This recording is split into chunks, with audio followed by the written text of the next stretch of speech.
জলাবদ্ধতা নিরসন শীর্ষক প্রকল্প। এতে নদী ভাঙন ও বন্যার ঝুঁকিমুক্ত হয় ফসলি জমি এবং এ সমস্ত জমি থেকে উৎপাদিত ফসল দেশের খাদ্যে স্বয়ংসম্পূর্ণতা অর্জনে বিশাল ভূমিকা রাখছে। খাদ্যে স্বয়ংসম্পূর্ণতা অর্জনের পাশাপাশি শিক্ষাক্ষেত্রেও ব্যাপক উন্নতি সাধিত হয়েছে রংপুরে। 2006-07 সালে যেখানে প্রাথমিক বিদ্যালয়ের সংখ্যা ছিল 701টি, যা 2022-23 সালে এসে দাঁড়িয়েছে 1444টিতে।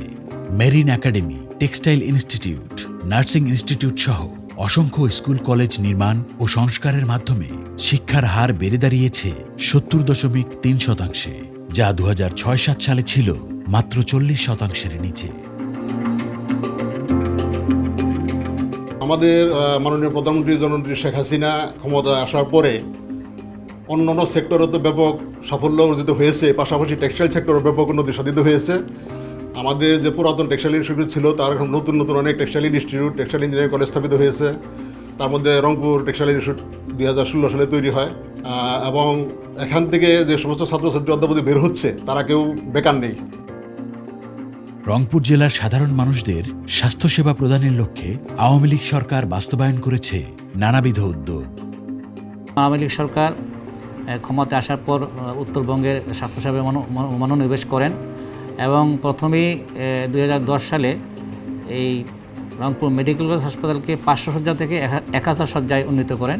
রোগীদের ক্রমবর্ধমান যে রোগীর চাপ সেটা মোকাবেলা করার জন্য প্রথমে একটা 10 তলা ফাউন্ডেশন বিশিষ্ট একটা এক্সটেনশন বিল্ডিং নির্মিত হয়। তাছাড়া আমাদের এখানে আইসোলেশন ভবন তৈরি হয়েছে 6 তলা বিশিষ্ট।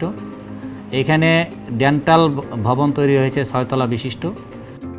উত্তরবঙ্গের মানুষের ক্যান্সার, কিডনি এবং হৃদরোগ রোগীদের কথা চিন্তা করে 17 তলা বিশিষ্ট ক্যান্সার, কিডনি এবং কার্ডিয়াক ইউনিট হিসাবে একটা আলাদা ভবন নির্মিত হচ্ছে।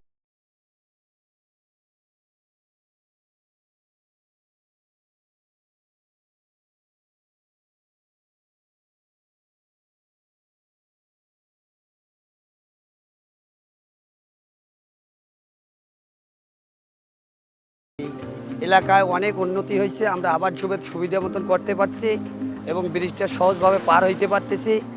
এর আগে আমাদেরকে নৌকে পার হওয়া লাগতো,